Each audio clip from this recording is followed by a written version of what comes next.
Hello friends, welcome back to our channel. வாங்க நம்ம இன்றைக்கி ஒரு வெஜிடபிள் பொரியல் அதை தான் பார்க்க போகிறோம். இந்த பொரியல் பார்த்திங்கன்னா ரொம்ப டேஸ்ட்டாக இருக்கும் ஃப்ரெண்ட்ஸ். அந்த பொரியல்லே டேஸ்ட்டாக இருக்கும், அது கூட இந்த பொருளை சேர்த்திங்கன்னா இன்னுமே டேஸ்ட்டாக இருக்கும் ஃப்ரெண்ட்ஸ். அதனால் பசங்களுக்கு வந்து லஞ்ச் பாக்ஸ் ரெசிபியாகவும் இதை கொடுத்தமிச்சோம்னா லஞ்ச் பாக்ஸ் வந்து கண்டிப்பாக காலியாக வரும் ஃப்ரெண்ட்ஸ். நிறைய பசங்க வந்து வெஜிடபிள் சாப்பிடாமல் அவாய்ட் பண்ணுவாங்க இல்லைங்களா? அந்த மாதிரி பசங்களுக்கு இந்த மாதிரி ட்ரிக்கு வந்து ரொம்ப யூஸ்ஃபுல்லாக இருக்கும் ஃப்ரெண்ட்ஸ். நீங்கள் யாராவது நம்ம சேனலுக்கு புதியவராக இருந்தால் சப்ஸ்கிரைப் பண்ணிவிட்டு பாருங்கள் ஃப்ரெண்ட்ஸ். நிறைய பேர் சப்ஸ்கிரைப் பண்ணாமல் பார்க்குறீங்க. ப்ளீஸ் ஃப்ரெண்ட்ஸ் சப்ஸ்கிரைப் பண்ணிவிட்டு பக்கத்தில் இருக்க பெல் ஐக்கானையும் கிளிக் பண்ணிக்கோங்க. அப்போ தான் நாங்கள் போடுற எல்லா வீடியோஸும் உங்களுக்கு நோட்டிஃபிகேஷன் வந்துடும் ஃப்ரெண்ட்ஸ். வாங்க இப்போ நம்ம இதை எப்படி செஞ்சேன்றதை உங்களுக்கு சொல்கிறேன். ஒரு கடாயில் 2 டீஸ்பூன் எண்ணெய் விட்டுக்கிட்டேன் ஃப்ரெண்ட்ஸ். கடுகு, உளுத்தம் பருப்பு, காஞ்ச மிளகாய் கிள்ளி போட்டு தாளிச்சிக்கிறேன். இது கூடவே நான் ஒரு வெங்காயம் சேர்த்துக்கிட்டேன். நீங்கள் உங்கள் வீட்டில் எத்தனை நபர் இருக்காங்களோ அதுக்கேற்ற மாதிரி வெங்காயம் சேர்த்துக்கோங்க. நான் வந்து ஒரு வெங்காயம் மட்டும் சேர்த்துக்கிட்டேன். ஒரு வெங்காயத்தை நல்லா வதக்கி விட்டுக்கிட்டு அதுக்கு தேவையான அளவு உப்பையும் சேர்த்து கொஞ்சம் சீக்கிரம் வதங்கிடும். அது கூடவே கறிவேப்பிலையும் கிள்ளி போட்டுக்கிட்டேன். உங்களுக்கு பச்சை மிளகாய் டேஸ்ட் பிடிக்குன்னா பச்சை மிளகாவோ ஆட் பண்ணிக்கோங்க காரத்துக்காக. இதில் வந்து நான் வந்து பெப்பர் பொடி போடலான்னு பார்த்தேன், ஆனால் பெப்பர் பொடி வந்து இடித்து தான் போட போகிறேன் நான் இன்றைக்கி. இப்போ வந்து நான் சேர்க்கறது வந்து சிறு பருப்புன்னு சொல்லுவாங்க இல்லைங்களா, பைத்தம்பருப்பு. அந்த பைத்தம்பருப்பு தான் இது கூட நான் ஆட் பண்ணிக்கிட்டேன். அதாவது நம்ம பீன்ஸ் பொரியலுக்கு எப்படி பண்ணுவோமோ அதே மாதிரி பைத்தம்பருப்பு ஆட் பண்ணிக்கிட்டேன். இதை வந்து நல்லா வதக்கி விட்டு அந்த பருப்பு கொஞ்சம் லைட்டாக செவுக்கிற அளவுக்கு, அதாவது சூடு ஏறுற அளவுக்குன்னு கூட வச்சுக்கலாமே, அந்த அளவுக்கு இருக்கும்போது நம்ம வந்து வெட்டி வச்சுருக்கிற பீன்ஸை அது கூட சேர்த்துக்க போகிறேன். சேர்த்துக்கிட்டு நல்லா வதக்கி விடுங்க. ஏற்கனவே உப்பு போட்டிருக்கிறதுனால நம்மளுக்கு வந்து பீன்ஸும் நல்லா வதங்கி வந்துடும் ஃப்ரெண்ட்ஸ். பீன்ஸில் அதிக அளவு நார்ச்சத்து இருக்குது ஃப்ரெண்ட்ஸ்.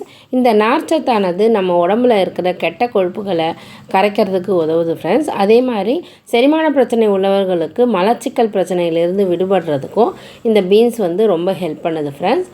இந்த காய் நல்லா கொஞ்சம் வதங்கி வந்துடுச்சு. இப்போ அது கூடவே கொஞ்சோண்டு மஞ்சத்தூளும் கலந்து நல்லா பிரட்டிக்கிறேன். அப்போ தான் வந்து நம்மளுக்கு அந்த காயோட பச்சை வாசனை கொஞ்சம் போகும். இந்த செரிமான பிரச்சனை இருக்கிறதுனால மலச்சிக்கல் ஏற்படுது இல்லைங்களா, அதனால் இந்த பீன்ஸை நம்ம தொடர்ந்து சாப்பிட்றதுனால இந்த மலச்சிக்கல்லேருந்து விடுபடலாம். அதே மாதிரி கெட்ட கொழுப்புகளையும் இந்த பீன்ஸ் வந்து கரைச்சிடுது. அதனால் நம்ம இந்த வெயிட் லாஸ் பண்ணணும் அப்படின்னு சொல்லிட்டு யோசிக்கிறவங்க கண்டிப்பாக தினமும் அவங்களுடைய ஃபுட்டில் ஏதாவது ஒரு வகையில் இந்த பீன்ஸ் பொரியலோ இல்லை பீன்ஸை வந்து ஏதாவது ஒரு வகையில் சேர்த்துக்கும் போது உடல் எடை குறையறதுக்கும் வாய்ப்பு இருக்குது ஃப்ரெண்ட்ஸ். அதனால் இந்த பீன்ஸை வந்து அதிக அளவில் சேர்த்துக்கலாம். நம்ம இந்த பீன்ஸில் வந்து நோய் எதிர்ப்பு சக்தி திறன் வந்து அதிக அளவு இருக்கிறது. நோய் எதிர்ப்பு சக்தி அதிக அளவு இருக்கிறதுனாலேயே நம்மளை நோய் தொற்றுகளில் அண்டாத அளவுக்கு இந்த பீன்ஸ் வந்து நம்மளை காப்பாற்றுது ஃப்ரெண்ட்ஸ். அதனால் நம்ம இந்த பீன்ஸை வந்து நம்ம ஏதாவது ஒரு வகையில் நம்ம சேர்த்துக்கிறது ரொம்ப ரொம்ப நல்லது ஃப்ரெண்ட்ஸ். குழந்தைங்க வந்து இந்த பீன்ஸை வந்து ரொம்ப விரும்ப மாட்டாங்க. குழந்தைங்களாகட்டும் பெரியவங்கள கூட நிறைய பேர் வந்து இந்த பீன்ஸு விரும்ப மாட்டேங்கிறாங்க. அந்த வெஜிடபிளில் வர அந்த பச்சை வாசனை வந்து நிறைய பேருக்கு பிடிக்க மாட்டேங்குது. அதனாலேயே கூட அது ப்ளஸ் அந்த பல்லில் அகப்படுற அந்த கொட்டைகள், அதனால் ரொம்ப அவாய்ட் பண்ணுறாங்க. ஆனால் நம்ம இந்த மாதிரி முறையில் செஞ்சு கொடுக்கும்போது ரொம்ப டேஸ்ட்டாகவும் ஹெல்த்தியாகவும் இருக்கும் ஃப்ரெண்ட்ஸ். கண்டிப்பாக பசங்க வந்து அதை அவாய்ட் பண்ணாமல் சாப்பிடுவாங்க. இப்போ நான் இதை வேகிறதுக்காக கொஞ்சமாக நல்லா வதக்கிடுங்க எண்ணெயில். அதுக்கப்புறமா ஒரு அரை டம்ளர், அதாவது அந்த காய் முங்குற அளவுக்கு தண்ணி வச்சு வேக விடுங்க. இப்போ இதுக்கு வந்து நல்லா மூடி வச்சுட்டு அது வெந்த பிறகு நம்ம வந்து கொஞ்சமாக தேங்காய் பூ போட்டும் இறக்கிடலாம் பீன்ஸ் பொரியலில். இல்லை அப்படின்னா கொஞ்சோண்டு ஜீரகம், கொத்தமல்லி போட்டு, பெருஞ்சீரகம் கொத்தமல்லி போட்டு அரைச்சிட்டோம் இதில் போட்டு இறக்கலாம். ஆனால் நான் வந்து இப்போ அதை செய்ய போகிறதில்ல. இந்த பீன்ஸுக்கு கூடவே இப்போ நல்லா பீன்ஸ் நல்லா வெந்து போச்சு ஃப்ரெண்ட்ஸ். இப்போ இதில் வந்து நான்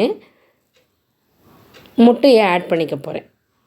நல்லா கலரி விட்டுட்டு இது கூடவே நான் வெந்திருக்கான்னு பார்த்துட்டு தான் முட்டையை ஆட் பண்ணணும் ஃப்ரெண்ட்ஸ். இல்லைனா வந்து அந்த காயோட வேகிற தன்மை இல்லைன்னா பசங்க வந்து கண்டிப்பாக எடுத்து போடுறதுக்கு வாய்ப்பு இருக்குது. இப்போ அது வேகலை, கொஞ்சம் லைட்டாக வேக வேண்டியிருந்ததுனால நான் திரும்ப மூடி போட்டு வேக போடுறேன் ஃப்ரெண்ட்ஸ். இப்போ இது நல்லா வெந்து வந்துடுச்சு. இதுக்கு வந்து காரத்துக்கு வந்து நான் சிக்கன் மசாலா ஆட் பண்ணிக்கிட்டேன். அதுவும் நல்லா கலந்து வெந்து வந்துடுச்சு. உங்களுக்கு வேணும்னா சாதா மிளகாத்தூளும் போட்டுக்கலாம். இப்போ இது கூட நான் 3 முட்டையை உடச்சி ஊற்றிக்கிறேன் ஃப்ரெண்ட்ஸ். அது கூட நீங்கள் நல்லா ஞாபகம் வச்சுக்கோங்க, காய் வெந்த பிறகு தான் முட்டையை உடச்சி ஊற்றணும். இதை வந்து முதலே செஞ்சோம்னா காய் வேகாமல் போயிடும் ஃப்ரெண்ட்ஸ். இப்போ இந்த 3 முட்டையையும் நல்லா உடச்சி ஊற்றி அந்த முட்டை லைட்டாக வெந்து வர அளவுக்கு ஆகும்போது நம்ம பிரட்டி எடுத்தால் போதும் ஃப்ரெண்ட்ஸ். இப்போ இதுக்கு உப்பு வந்து தேவையான அளவு ஆட் பண்ணிக்கலாம். ஏற்கனவே நம்ம காயில் உப்பு போட்டிருக்கிறதுனால சும்மா ஒரு 2 பிஞ்ச் உப்பு போட்டால் போதும் ஃப்ரெண்ட்ஸ், நிறைய போடக்கூடாது.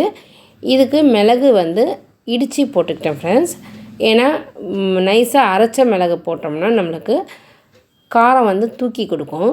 ஆனால் இந்த இது வந்து டேஸ்ட் வந்து வேறு மாதிரி இருக்கும் ஃப்ரெண்ட்ஸ். இது நீங்கள் இந்த மாதிரி ஒரு வாட்டி ட்ரை பண்ணி பாருங்கள். இப்போ இந்த ஸ்டேஜில் நம்ம நல்லா இதை கலரி விட்டுட்டு இறக்க வேண்டியது தான் ஃப்ரெண்ட்ஸ். உப்பு காரம் எல்லாம் சரியாக இருக்குது. இந்த சமயத்தில் நம்ம இறக்கிட்டு பசங்களுக்கு இதுலேயே நம்ம சாதம் போட்டு கிண்டியும் கொடுத்து அனுப்பலாம் லஞ்ச் பாக்ஸ் ரெசிப்பியாக.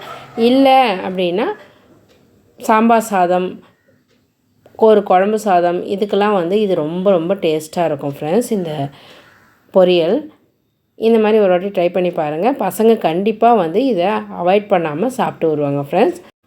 ஓகே ஃப்ரெண்ட்ஸ், இந்த பீன்ஸ் பொரியல் பீன்ஸ் கூட முட்டை கலந்த இந்த பொரியல் எப்படி இருந்துச்சுன்னு செஞ்சு பார்த்துட்டு கமெண்ட்ஸில் சொல்லுங்கள் ஃப்ரெண்ட்ஸ். இந்த வீடியோ உங்களுக்கு பிடிச்சிருக்கோன்னு நினைக்கிறேன். பிடிச்சிருந்தா மறக்காமல் லைக் போட்டுட்டு பாருங்கள் ஃப்ரெண்ட்ஸ். உங்கள் ஃபேமிலி மெம்பர்ஸ் எல்லாருக்கும் ஷேர் பண்ணுங்கள்.